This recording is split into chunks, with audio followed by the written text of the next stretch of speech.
जय हिंद मेरे दोस्तों, कैसे हैं आप सब। आप सबका स्वागत है हमारे इस यूट्यूब चैनल। और आज हम आपके लिए एक वीडियो लेकर आए हैं जिसमें आपको बहुत कुछ जानने को मिलेगा। तो इस वीडियो को एंड तक देखें और चैनल को सब्सक्राइब करना ना भूलें। तो चलिए साथ में देखते हैं वीडियो। बात जो बात करना चाहूंगा आपसे और आपके देखने वालों, मोदी जी अगले ट्रिप पे जो भारत आ रहे हैं अमेरिका में, उसमें जो बात हो रही है नेटो प्लस की बात हो, इन्होंने नेटो प्लस मेंबरशिप ऑफर की भारत को। अब मैं सही। बताना चाहूंगा नेटो प्लस क्या चीज है, किसने ऑफर की है। एक तो जिसने ऑफर की है वो स्टैंडिंग कमेटी है कांग्रेस की, उन्होंने की है, अभी गवर्नमेंट ने नहीं ऑफर की है। लेकिन नेटो प्लस के पहले ही 5 मेंबर मौजूद हैं। वो कौन कौन से हैं? ऑस्ट्रेलिया है, इजराइल है, साउथ कोरिया है, जापान है, न्यूजीलैंड। अब उसमें जिस तरह एक चीज कही जाती है, जो दूसरे जो नेटो के रेगुलर मेंबर हैं उनके साथ वो एक सिक्योरिटी डील होती है उनकी, कि अगर एक पे अटैक हुआ तो सब पे अटैक, यही समझा जाता है। फिर नेटो उस पे बिहेव करता है, एक्ट करता है। लेकिन जो नेटो प्लस के मेंबर होते हैं उनको उनको ये प्रिविलेज हासिल नहीं होता।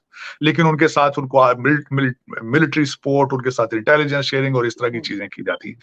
दर हकीकत ओरिजिनल सिक्योरिटी कॉन्ट्रैक्ट होता है। लेकिन मैं समझता हूँ बहुत बड़ी बात है ये, भारत की ये बहुत कामयाबी इसमें, कि they are treated, they are seen as a NATO ally. Matter fact इस स्टेटस उनका। लेकिन अगली बात जो है कि जो मोदी एडमिनिस्ट्रेशन है, they are not interested in. अब वो इंटरेस्टेड इसलिए नहीं है कि वो समझते हैं कि we are larger than NATO plus, we are larger than NATO.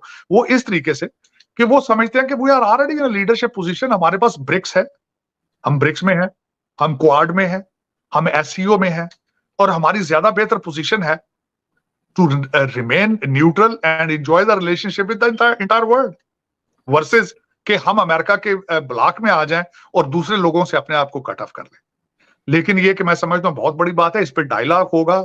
Modi ji ने पिछले दिनों जो ट्रिप अपना जापान और पैसिफिक का लगाया वो भी बड़ा सक्सेसफुल ट्रिप था। He was received very well.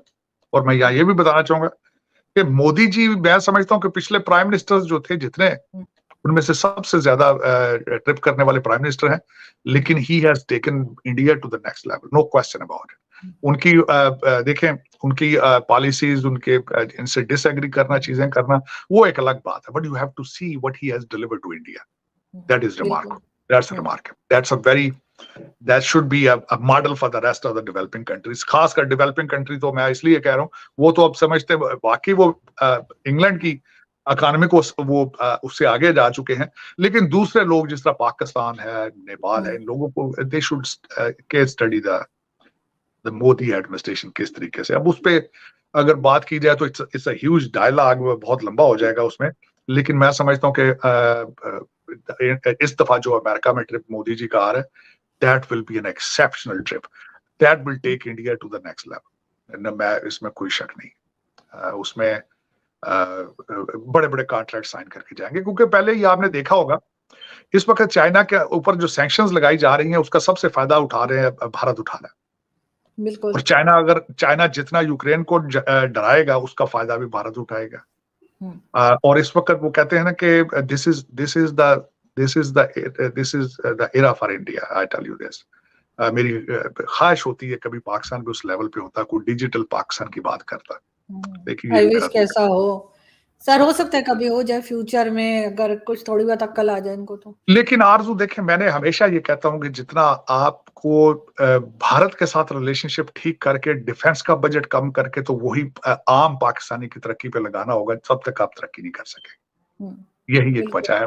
और उसके बाद एक ट्रेड खोलें, बॉर्डर सॉफ्ट करें भारत के साथ। इसके ये this is part of your national interest. और अब सर मैं इस पे शर्तें ना रखे ना सर, इनकी शर्तें कोई नहीं सुनेगा सर, ये जो शर्तें शर्तें लगा देते हैं भारत के साथ। शर्तें मैं बल्कि मैं यही यही एक और बात है। शंघाई ट्रिप ना, अपना जापान ट्रिप के दौरान मोदी जी ने स्टेटमेंट दी थी कि he wants to have a better relationship with Pakistan. जवाब नहीं दिया किसी ने उसका। उसमें आके फिर मैं क्या कहूं, यही तो मेरा अलमिया है। ये अपने अंदर के मसाइल में या तो बहुत ज्यादा अंगेज हैं, या फिर पता नहीं इनका क्या सोचे हैं, किस डायरेक्शन में जाना चाहते हैं, या फिर चाइनीज को नाराज नहीं करना चाहते। उसकी वजह यह है कि इस वक्त सिर्फ चाइना आपको पैसे दे रहा है तो आप दिन गुजार रहे हैं। अमेरिका ने तो आपको बिल्कुल छोड़ दिया। You are not relevant for America.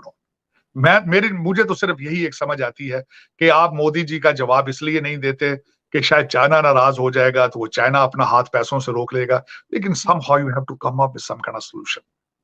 तरक्की करनी है तो आपको इंडस्ट्रियल रेवोल्यूशन चाहिए, आपको बच्चों को आईटी की तालीम, मैथ और इंग्लिश पढ़ाना होगा। आप अपने बच्चों को पढ़ा लेते हैं लंदन में, तो गरीब के बच्चे का क्यों नहीं सोचते आप जानबूझ के पाकिस्तान को ऑप्रेस क्यों कर रहे हैं? आप क्यों ये समझते हैं कि 40,000 मदरसे आपके लीडर प्रोड्यूस करेंगे? It is not going to happen. बिल्कुल, It is not going to happen.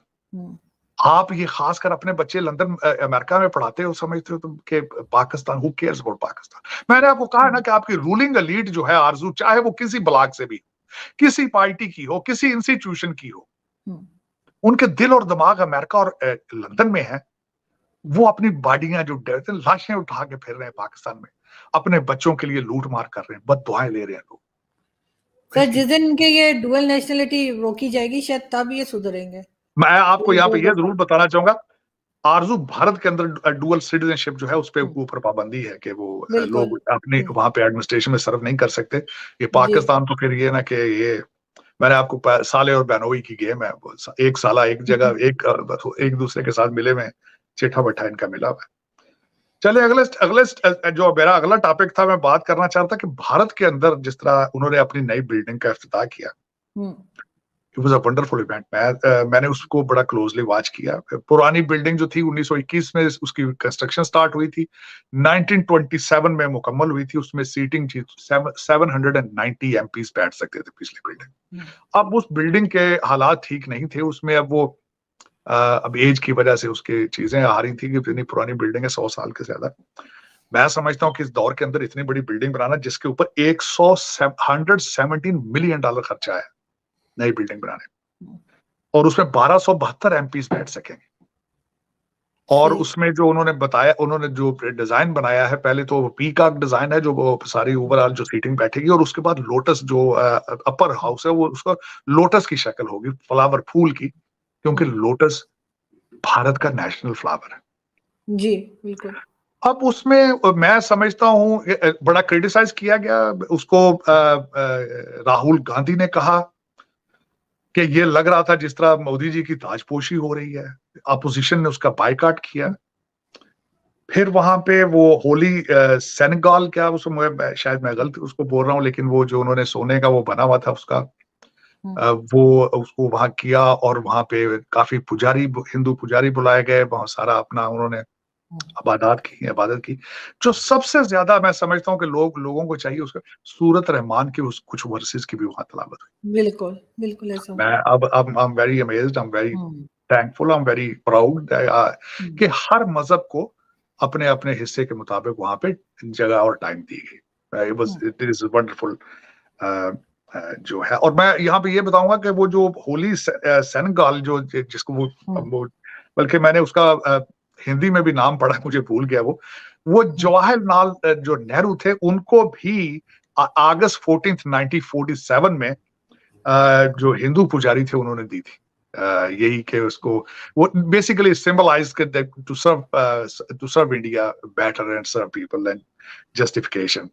सबसे ज्यादा जो इस वक्त अपोजिशन और लोग जो कर रहे थे कि it was a birthday of VD Savarkar, जो कि हिंदू नेशनलिस्ट थे और बीजेपी सिंपथाइजर थे। सबसे ज्यादा एलिगेशन ये लगाया जा रहा है कि why it was picked up that day, कि उस दिन को उसको इनाग्रेट किया जाए।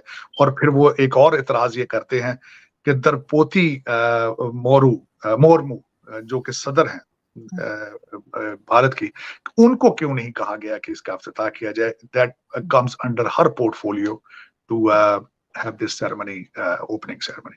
लेकिन फिर वो जिस तरह बात होती है कि जब भी आप बात करते हैं हर एक को खुश तो नहीं कर सकते, लेकिन वंडरफुल, मैं समझता हूँ वंडरफुल इवेंट था हमारे लिए, मेरे लिए भी खासकर इसलिए था कि सब मजहबों को वहां पे उस पे ताकि किसी को इतराज ना रहे, और the whole world watched it. Modi ji का मैं एक खासकर लफ्ज इस्तेमाल करता हूँ जो मुझे बड़ा याद है, उन्होंने वो लेट के इबादत की। मैं अक्सर अपने दोस्तों को कहता हूँ दंडवत प्रणाम। मेरे दोस्त मुझे किसी यहाँ से सिखाया था कि वो लेट के दंडवत प्रणाम करना किसी को, तो वो उसी तरह से उन्होंने वहां पे अपनी रिलीजियस सेरेमनी की। लेकिन it was a good gesture. It was मैं समझता हूँ कि the Musliman, the Indian Muslims, they should be proud of it that they were given a proper respect. तो बिल्कुल ऐसा ही होना चाहिए सर। बहुत अच्छा लगा वाकई में, वो सेरेमनी भी बहुत अच्छी लगी, और साथ साथ जिस तरह से आप बता रहे हैं कि अमेरिका विजिट है तो उस पर भी एक खास नजर रहेगी। और पाकिस्तान में तो सर आप देख ही रहे जो कुछ चल रहा है। वैसे इमरान खान तो पहले ही कह रहे मैं कहीं नहीं जा रहा, लेकिन फिर भी उन्होंने खलाकन ईसीएल में नाम डाल दिया है। लेकिन सर लास्ट में मैं ये पूछना चाहूंगी कि अगर मिलिट्री कोर्ट के तहत केस चलता है तो इमरान खान के ऊपर ज्यादा सख्ती आ सकती है क्या? मैं उसको मिनिमम सजा 10 साल है उसकी, जो कुछ भी किया गया 10 साल सजा है उसकी। और अब कहते हैं, मैंने जाना नहीं है, लेकिन खबरें जो आ रही हैं कि वो पूरा जोर लगाया जा रहा है कि इनको बाहर भेजा जाए। रिक्वेस्टिंग हो रही है, मिन्नतें तरले हो रहे हैं, इसमें कोई शक नहीं। देखें, ये कमेटी बनाना, खास साहब ने बल्कि उसमें खुद आपने देखा होगा, कहा था कि मेरी कमजोरी की अलामत ना समझी जाए। तो ये कमजोरी की अलामत नहीं तो और क्या? उन्होंने आपसे पूछा था कि कमेटी बनाए, या आप कमेटी बनाए, हम आपसे मुज़ाकरात करेंगे। राना सनाउल्लाह साहब ने फैसलाबाद में जलसा करके जो मजाक उड़ाया उनका, कि ये 8-8 घंटे नहीं निकाल सकते, 4-4 घंटे जेलों में नहीं निकाल सकते। दूसरा ये कि देखें, मेरी आज के इंफॉर्मेशन के हिसाब से जिन लोगों ने मिलिट्री बिल्डिंग्स को डैमेज किया है उन पे मिलिट्री ट्रायल होगा, जिन्होंने सिविलियन बिल्डिंग्स को किया उन पे सिविलियन कोर्ट्स में चलेगा।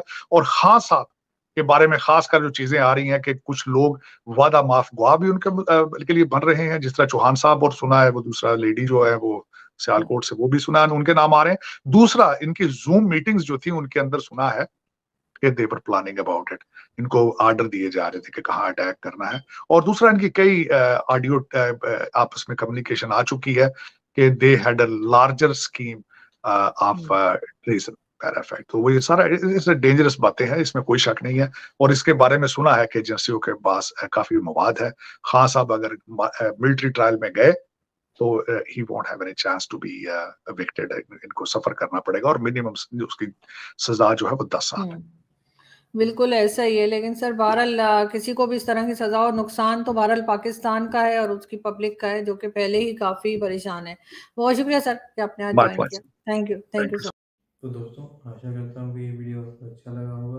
अगर अच्छा लगा हो तो वीडियो को प्लीज़ लाइक कीजिए, और अगर चैनल पर नए हैं तो चैनल को प्लीज़ सब्सक्राइब कीजिए।